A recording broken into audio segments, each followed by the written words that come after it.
പറഞ്ഞു കൊടുക്കേണ്ടത്. ലോകത്തിലെ ഏറ്റവും വലിയ ദൈവിക ഭാവം അല്ലെങ്കിൽ മനുഷ്യൻ ദൈവത്തിനെ തിരിച്ചറിയുന്നത്, ഞാൻ പറയാറുള്ളത് പോലെ പഴയൊരു റിയാലിറ്റി ഷോയുടെ കഥയുണ്ട്. പണ്ട് റിയാലിറ്റി ഷോ, പേടിക്കണ്ട, ഇത് യുഗങ്ങൾക്ക് മുമ്പ് നടന്ന റിയാലിറ്റി ഷോയുടെ കാര്യമാണ് പറഞ്ഞത്, അല്ലാതെ ദൈവത്തിന് പോലും രക്ഷിക്കാൻ പറ്റാത്ത അപകടങ്ങളിലേക്ക് നമ്മൾ വിട്ട റിയാലിറ്റി ഷോയുടെ കാര്യമൊന്നുമല്ല. പണ്ടൊരു റിയാലിറ്റി ഷോ നടന്നു. 5 പേരാണ് മത്സരിച്ചത്.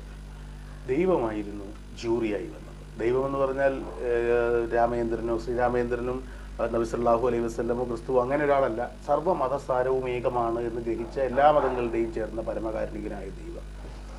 മത്സരിച്ചത് 5 വിരലുകളാണ്. ഇവരിൽ ആരാണ് മിടുക്കൻ എന്നറിയാനാണ് മത്സരിച്ചത്. ജൂറി ദൈവം. അപ്പോൾ അതുകൊണ്ട് പക്ഷഭേദമില്ല, ഉത്തരം വരും.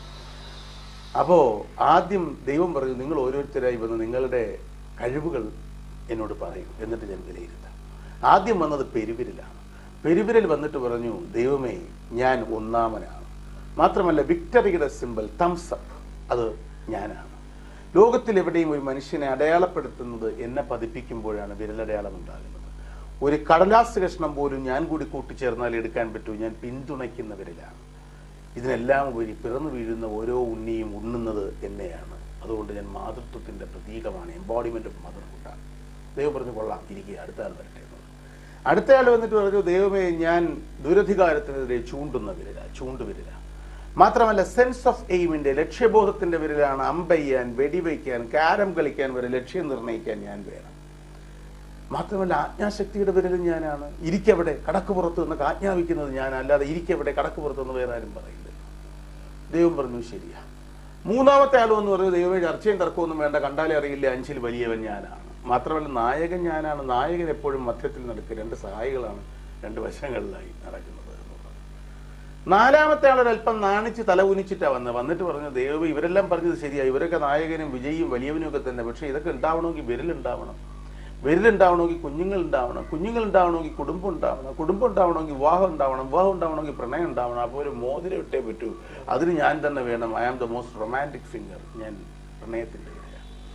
ഇവരിത് 4 പറഞ്ഞു കഴിഞ്ഞപ്പോൾ ഈ 5ാമത്തെ വിരൽ വന്നിട്ട് പറഞ്ഞു, ദൈവമേ 1-ാം വിരൽ വിജയിയാണ്, 2-ാം വിരൽ ആജ്ഞാശക്തിയുള്ള ആളാണ്, 3-ാം വിരൽ നായകനാണ്, 4-ാമത്തെ വിരൽ പ്രണയമാണ്. സമ്മതിച്ചു.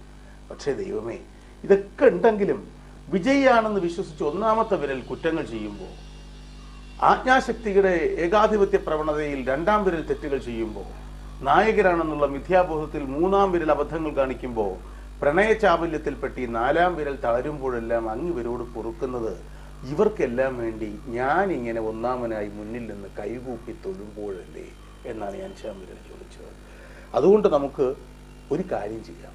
1-ാം വിരലിന്റെ തള്ളവിരലിന്റെ വിജയം പോലെ ശക്തമായ വിജയങ്ങൾ നമുക്ക് ആഗ്രഹിക്കാം.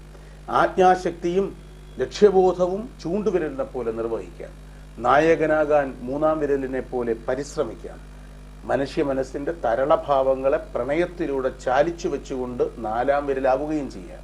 ഇതെല്ലാം ചെയ്യുമ്പോഴും എവിടെയോ നമ്മളെ സംരക്ഷിക്കുന്ന ഒരു അദൃശ്യ ശക്തി, അത് മണ്ണിന് താഴെയോ മേഘങ്ങൾക്ക് മുകളിലോ എന്നറിയില്ല, മൃണ്മയമായ നമ്മുടെ ഓരോ തരുലതകളെയും തൃണരാശികളെയും ഇളക്കിമറിക്കാൻ കഴിയുന്ന ശക്തി, ഈ ഭൂമിയിൽ മുഴുവൻ ജീവന്റെ ഉന്മത്ത നൃത്തം നടപ്പിലാക്കുന്ന ശക്തി, ഈ സാഗരങ്ങളിലെ തിരമാലകൾക്ക് താളമുണ്ടാക്കുന്ന ഒരു ശക്തി, നക്ഷത്രങ്ങളുടെ രശ്മികൾക്ക് ദീപ്തി ഉണ്ടാക്കുന്ന ശക്തി, ഇരുട്ടിന് ഇരുട്ടും വെളിച്ചത്തിന് വെളിച്ചവും നമ്മുടെ മനസ്സിന്റെ ബോധത്തിന് മാനുഷിക ഭാവങ്ങളും നൽകുന്ന ശക്തി.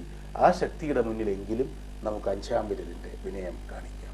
അറിയാതെ ചിലപ്പോഴെങ്കിലും സന്തോഷം കൊണ്ടും സങ്കടം കൊണ്ടും സഹജീവികളോടുള്ള ദയ കൊണ്ടും സ്നേഹം കൊണ്ടുമെങ്കിലും വെറുതെ വിളിച്ചും പോകാം.